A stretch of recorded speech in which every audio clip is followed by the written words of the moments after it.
السلام علیکم۔ میرا نام محمد کامران ہے۔ میرا تعلق کراچی سے ہے اور میری پیدائش یہیں کراچی کی ہے۔ بچپن سے ہی ہمارے گھر اخبار جنگ اور دیگر رسائل، ہفت روزہ، 15 روزہ اور ماہنامہ آتے تھے، تو وہ دور پڑھنے کا دور تھا، جس کو دیکھو کتاب لیے بیٹھا ہے اپنے ذوق کے مطابق۔ تو بچے جو دیکھتے ہیں وہی سیکھتے ہیں، وہی کرتے ہیں۔ تو ہم بھی کتابیں دیکھتے تھے، کھولتے تھے، تو ہمیں رنگین تصویریں اچھی لگتی تھی، وہی دیکھتے تھے۔ تو جب پڑھنا آ گیا تو جنگ اخبار میں جمعے کے دن پڑھا ہم نے روحانی ڈاک، خواجہ شمس الدین عظیم، وہ پڑھنے لگے۔ اس میں کافی مافوق الفطرت چیزیں بتائی جاتی تھی، تو اور کچھ میں نے ٹرائی کی تو بالکل واقعی وہی نتیجہ حاصل ہوا جیسا خواجہ صاحب نے بتایا تھا۔ تو خواجہ صاحب کی تلاش میں سرگرداں رہے، بہت مشکل سے پتہ مل گیا۔ 1986 میں بقرعید کا 14 روز تھا، تو ابا جی سے ملاقات ہوئی۔ چونکہ میں اخبارات اور روحانی ڈائجسٹ اور حضور ابا جی کی کتاب جہاں بھی مجھے نظر آتی تھی میں خرید لیتا تھا۔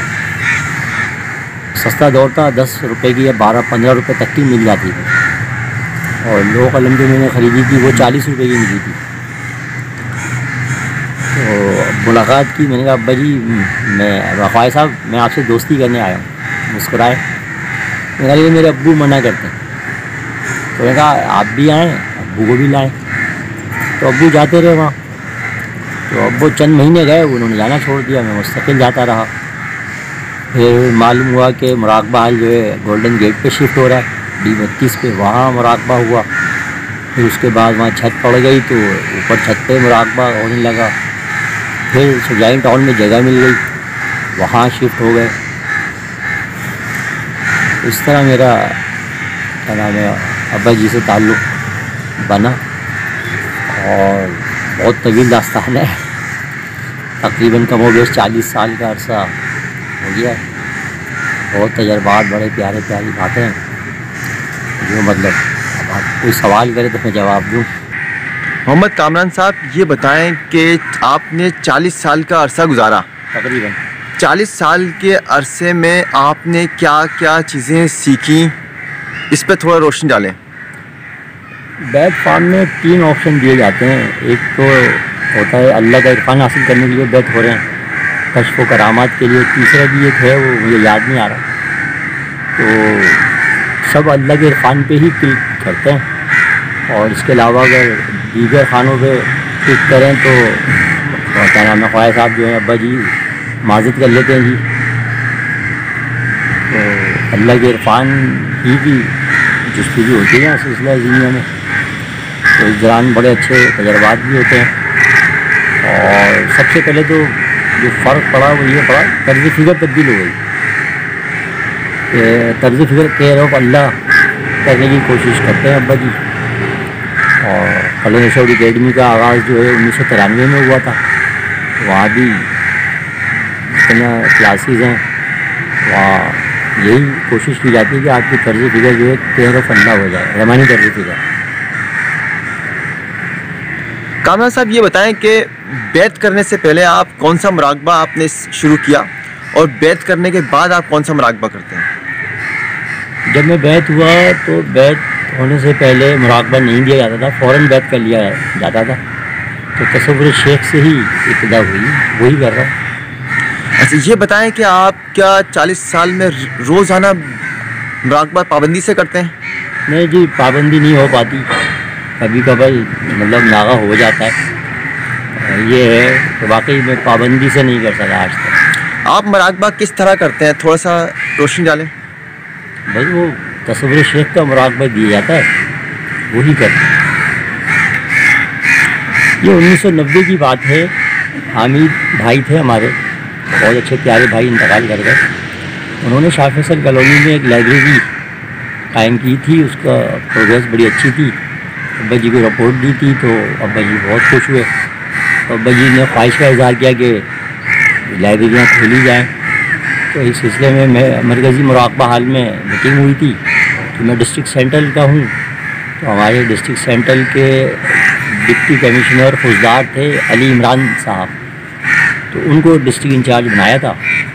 تو ان کی قیادت میں لائبریری کا سلسلہ شروع ہوا. پہلی لائبریری جو تھی وہ دستگیر سوسائٹی میں کھولی گئی تھی 9 نمبر میں.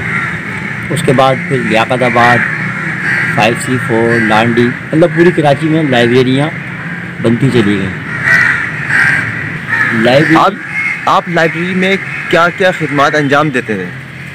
جب لائبریریز کا قیام عمل میں آیا تو اس وقت جو ہے مطلب سب سے بڑا مسئلہ تو کتابوں کا تھا. وہ خیر ہو گیا. دکان تھی، پھر رنگ و روغن تھا، یہ پلاسٹک بچھائی تھی ایل کلاتھ، یہ ہے کہ رجسٹر خریدے گئے تھے، پھر بورڈ لگائے گئے تھے جگہ جگہ. جمال بھائی اور سعید بھائی وہ آئے تھے، انہوں نے سروے کیا تھا. تو انہوں نے بتایا تھا اتنا خرچہ ہے، تو وہ ہم نے دیا تھا ان کو. لائبریری انچارج ہمارے جمیل بھائی تھے اور نائب انچارج جو تھے محمود شیخ صاحب تھے. وہاں 6 سے 9 ڈیوٹی ہوتی تھی روزانہ علاوہ جمعے کے، کیونکہ جمعے کو تعطیل ہوتی تھی اور جمعے کے دن میں پھر مراقبہ ہوتی تھی. ہم وہاں مرکز میں جاتے تھے. سلسلہ عظیمیہ کے امام حسنی اخرا سید محمد عظیم برقیہ المعروف حضور قرند بابا اولیاء رحمۃ اللہ علیہ کا وصال 27 جنوری 1979 یعنی 27 جنوری 1979 کو ہوا تھا. اسی مناسبت سے ہر سال ان کے یوم وصال پر عرس منعقد ہوتے ہیں پوری دنیا میں. مرکزی مراقبہ حال میں مرکزی عرس ہوتا ہے اور تمام سینٹر میں 27ویں کی فاتحہ کا اہتمام ہوتا ہے. اور یہاں بابا صاحب کے مزار پہ بھی ہر مہینے 27 کی فاتحہ کا اہتمام ہوتا ہے اور رمضانوں میں روزانہ افطار کرایا جاتا ہے. بیٹھ ہونے سے پہلے ہی کافی کتابیں میں پڑھ چکا تھا. اب کافی کتابیں پڑھ چکا ہوں اور جو نئی کتاب آتی تھی ابا جی کی ہم فوراً خرید لیتے تھے، اس کا مطالعہ کرتے تھے. مراقبہ حال میں اکثر عظیمی بھائی ہم لوگ اس پہ تبادلہ خیال کرتے تھے. تقریباً تمام پڑھ چکا ہوں. اب نام تو اتنی ساری ہیں میں لے بھی نہیں سکتا. سب سے پہلی کتاب میں نے روحانی نماز خریدی تھی، 15 روپے کی خریدی تھی. اس کے بعد قلندر شعور خریدی تھی. جس طرح ابا جی کا نام جس کتاب پہ لکھا ہوا نظر آتا تھا میں خرید لیا کرتا تھا. تو کتابیں تو بہت ہے، کافی مطالعہ کی سعادت حاصل ہوئی ہے.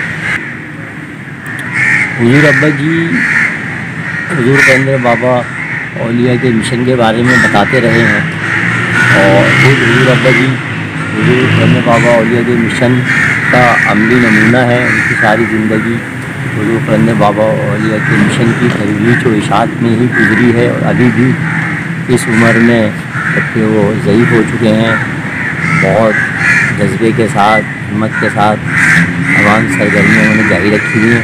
اللہ ان کا سایہ ہمارے اوپر قادر قائم رکھے. حضور قرند بابا اولیاء کا مشن وہی مشن ہے جو تمام انبیاء علیہ السلام کا مشن تھا، جو آخری رسول صلی اللہ علیہ وسلم کا مشن ہے. تمام انبیاء علیہ السلام کے وارث اولیاء کرام کا وہی مشن ہے. تو وہی حضور قرند بابا اولیاء کا مشن ہے، وہی حضور ابا جی کا مشن ہے اور وہی تمام عظیموں کا مشن ہے. خانقاہی نظام میں مشن یہ ہوتا ہے کہ انسان کو اپنی روح سے متعارف کرا دیا جائے. من عرفہ نفسہ فقط عرفہ ربہ، کہ جس نے اپنے نفس کا عرفان حاصل کیا اس نے اپنے رب کا عرفان حاصل کیا. تو اس کے لیے مختلف مراقبے ہوتے ہیں، ذکر اذکار ہوتے ہیں، تہجد ہوتی ہے، قرآن شریف کا مطالعہ ہوتا ہے، غور و فکر ہوتا ہے، کافی مراحل ہے. تو مشن یہی ہے کہ عوام الناس کا شعور اعلیٰ سطح کے شعور سے مطابقت ہو جائے، یہی مشن ہے. کہ سب انسان اپنے اصل مقام پہ جو اللہ نے اس کو دیا تھا، حضرت آدم علیہ السلام کو دیا تھا، تو خلیفۃ الارض. تو حضور ابا جی یہی چاہتے ہیں کہ ہر انسان خلیفۃ الارض کے لیے کوشش کرے، علم الاسماء حاصل کرے، علم الدنیا حاصل کرے. یہی مشن ہے۔ وہی ابے جی نے بارہا اس بات کا ذکر کیا ہے کہ بچے تو سبھی پال پوس کے جوان کر دیتے ہیں، جیسے بلی کے بچے ہوتے ہیں، بکری کے بچے ہوتے ہیں، شیر کے بچے ہوتے ہیں، ہرن کے بچے، اس طرح انسان کے بچے بھی پل کے جوان ہو جاتے ہیں، ان کی شادیاں بھی ہو جاتی ہیں، ان کا کنبہ بھی بن جاتا ہے۔ لیکن ابا جی چاہتے ہیں کہ انسان یہ جو بچے ہیں ان کی تربیت ان خطوط پہ کی جائے جس کے بارے میں رسول اللہ صلی اللہ علیہ وسلم نے ہمیں راستہ دکھایا۔ تو اس کے لیے لازمی ہے کہ ماہ نامہ قلندر شعور کا مطالعہ کیا جائے، ماہ نامہ روحانی ڈائجسٹ کا مطالعہ کیا جائے۔ اب تو بچوں کے لیے بھی رسالہ جاری ہو گیا ہے، بچوں کا قلندر شعور اس کا مطالعہ۔ تو یہ 3 رسائل ہیں، ان کو مطلب باقاعدہ پڑھا جائے اور آپس میں گھر کے اندر گھر کے افراد اپنی فیملی کے ساتھ بیٹھ کے ان میں کسی موضوع پہ ڈسکس کیا جائے۔ تو اسی طرح اس حوالے سے پھر بچوں کی تربیت اچھی ہوگی اور بچے پھر جوان ہو کے صحیح روح یا سعادت مند اولاد بنیں گے اور بوڑھے ماں باپ کی سہارا بنیں گے، ان کی آنکھوں کی ٹھنڈک بنیں گے، ان کے دل کا سکون بنیں گے۔ اگر تربیت اچھی نہیں ہوگی تو پھر آپ دیکھ لیں عوام آج کل عام بچے کیا کر رہے ہیں اپنے والدین کے ساتھ۔